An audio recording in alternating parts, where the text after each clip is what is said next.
ის რაც დღეს ხდება TBC-ის გარშემო, თქვენი შეფასებით არის თუ არა ზეწოლა ბიზნესი? ან არის თუ არა მასში ბიზნესის შევიწროების ნიშნები? კი, ეს ცალსახად არის, შეიძლება ითქვას ბიზნესის შევიწროება, რადგან სახელმწიფო სრულიად არათანაბრად, არასამართლიანად იქცევა, როცა ბიზნესის საჯარო ეგზეკუციით არის დაკავებული. ანუ საქმე, რომელიც მიმდინარეობს, რომელსაც არ ყავს დაზარალებული, რომელსაც არ ყავს ფიგურანტები, რაღაც გაუგებარი ნერვიულობა, ხო, და ეს ყველაფერი გამოიტანეს გარეთ. ჩემთვის ეს უკვე ცალსახად ზეწოლა. ზეწოლა, ანუ რომელიც უნდა დამთავრდეს რით, ბატონ გიორგი? აი, მაგის პროგნოზი ურთულესია. მე შეიძლება ჩემი ედიტორიალიდან გამომდინარე, რაც Forbes-ში გავაკეთებ, პირველი ჩემი პროგნოზი ახთა, იმიტომ რომ მე გარკვეულ ლოგიკას გავყევი. ეს პროცესი ლოგიკას არ ექვემდებარება. მიუხედავად მისი მაღალი ხარისხის საჯაროების. ოღონდ ამ საჯაროებისას კოლეგები და ამ საქმეში ჩახედულები ნუ დავივიწყებთ. ეს საჯაროება დღეს დამანგრეველია ჯგუფისთვის და მისი ბიზნეს საქმიანობისთვის. ამიტომ ეს საჯაროება არის დღეს მავნებელი.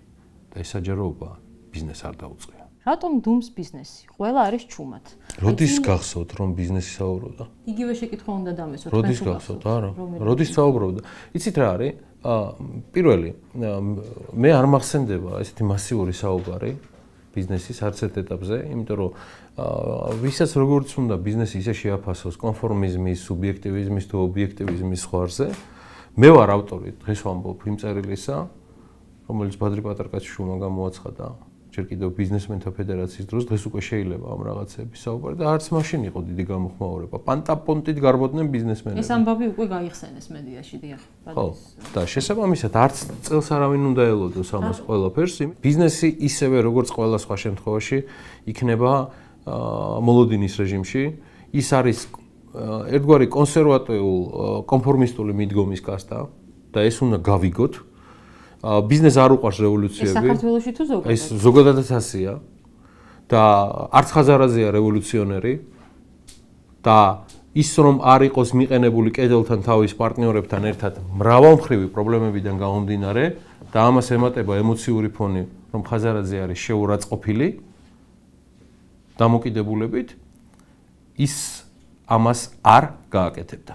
ანუ კონფორმიზმის მიზეზი დღეს საქართველოში ბიზნესისა არის შიში ხელისუფლების? არა მხოლოდ.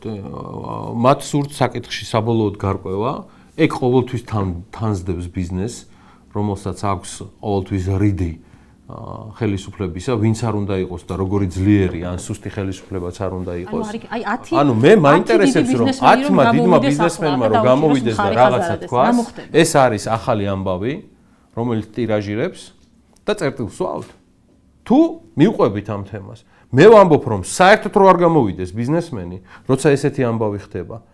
ამ კაცს არა იმიტომ რომ მამუკა, მამიაზძე ხაზარაძეა. არამედ იმიტომ რომ ეს არის უმსხვილესი ჯგუფი 28 წლიანი ისტორიით, მის უკან არის 10,000 დასაქმებული. ეს არის კომპანია, რომელიც მართლა საქართველოში შეიქმნა და შენ უნდა იჯდე მასთან ერთად და იქიდან ნახულობდე გამოსავალს. ამას ვამბობ იმის გამო, რომ მე ვერ დავინახე ვერანაირი კონკრეტული გარდა საჯარო ინკრიმინირებისა ბრალეული ამ ადამიანების მიმართ. გარდა ირაკლი ღარიბაშვილისა, რომელიც მოვიდა პოლიტიკურ მდივნად ქართული ოცნებისა და პირდაპირ დეფინირება გააკეთა, რომ ეს არის კრიმინალური, ერთი ჩვეულებრივი კრიმინალური საქმე. ანალოგიური უნდა დაიდოს მაშინ პროკურატურისგან, რადგან თაროზე დადება ნებისმიერი საქმის არის დამანგრეველი ისეთი საჯარო კომპანიისთვის, როგორიც არის TBC ბანკი. ხელისუფლების ადგილას ამ кейსიდან გამომდინარე, ისედაც მილევადი ჩვენი საინვესტიციო მიმზიდველობა, უბრალოდ ვიждდებოდი და ვიფიქრებდი გამოსავალზე.